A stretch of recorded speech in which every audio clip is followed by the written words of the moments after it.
Untold Every Day. Real people, raw stories.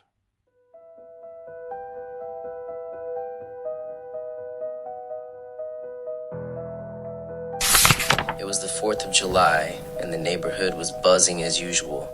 Grills smoking, drinks clinking, kids weaving between lawn chairs. 2 houses down, Mr. Weaver, a retired welder, had become something of a legend for his DIY fireworks shows. Every year he'd brag about how he could outdo the city's official display with his stash of illegal fireworks sourced from out of state. This year, though, there was an odd weight to the air. Maybe it was the heavy clouds, or maybe just nerves, but people kept a little more distance than usual. My wife kept shifting our chairs back toward the porch, watching our son closely. Mr. Weaver had installed several launch tubes on his lawn, reinforced with bricks. As twilight deepened, the show began. The first few fireworks were beautiful, loud, colorful, and spectacular. Laughter bubbled up again. We were settling into the rhythm of the night.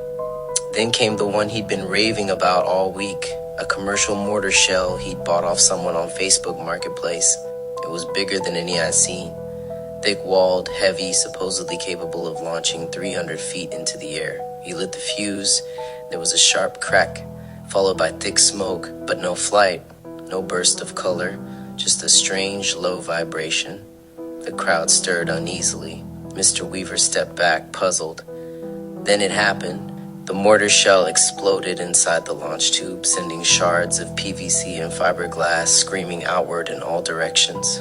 Mr. Weaver was thrown several feet backward. A chunk of tubing, hot and jagged, embedded itself in a wooden fence just a few feet from where my family stood. Screams erupted. People ran, some carrying their children, others ducking behind cars. Smoke lingered low to the ground as neighbors rushed to Mr. Weaver, who lay unconscious, his shirt charred and arm bleeding heavily. He survived, just barely. Third-degree burns on his torso and neck, and permanent damage to one eye. The blast had narrowly missed hitting anyone else, but what stuck with me wasn't just the explosion. It was the ease with which a celebration had almost become a mass casualty. We still barbecue on the 4th, but now we leave the fireworks to the professionals.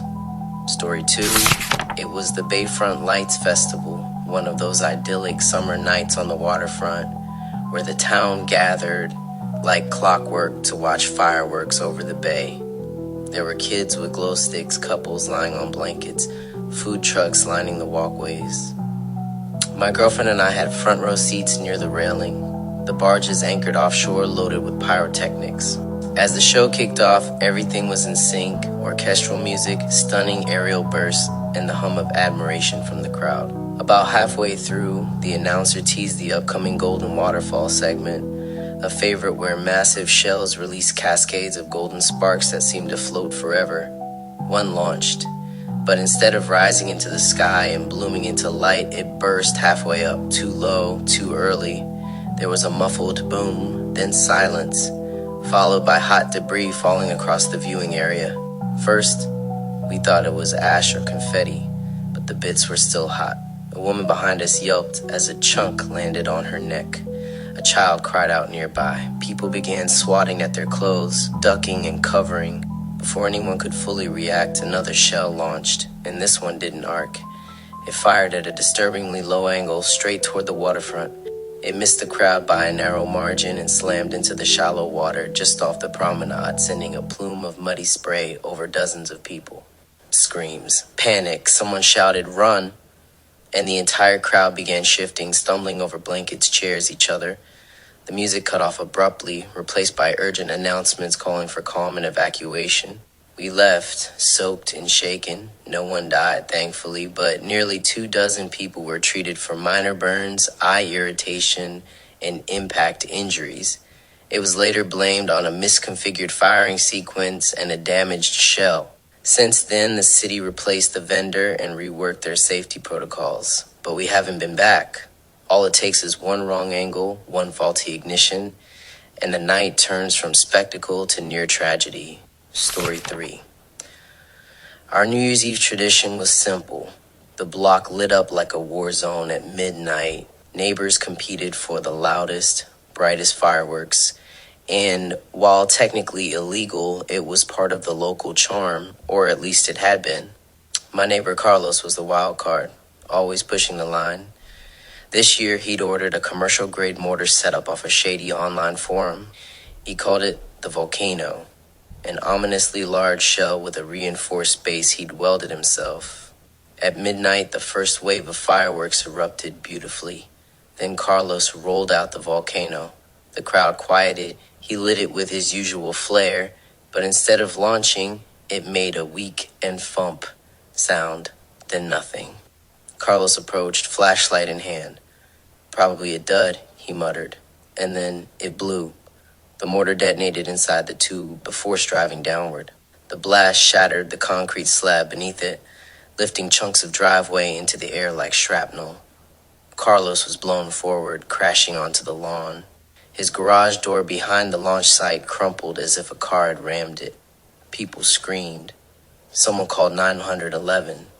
The driveway now had a crater, the rebar exposed, scorched earth at the center. Miraculously, Carlos survived. Fractured ribs, a broken leg, and a concussion. The tube made of steel had absorbed some of the force, but the explosion blew out a neighbor's window across the street. Investigators later said the shell was far too large for any backyard use, the kind meant for professional setups with at least 300 feet of clearance. Carlos hadn't accounted for the launch delay. A defect in the fuse likely caused the premature detonation. That was the last year of our neighborhood display. A city ordinance followed banning all personal fireworks within city limits. You don't need a full blast to learn respect for those kinds of forces. You just need to see what happens when the celebration stays grounded and the firepower doesn't. Side-eye in your closet. Do me a favor. Like, subscribe, and hit the bell so you'll never miss a tale untold every day.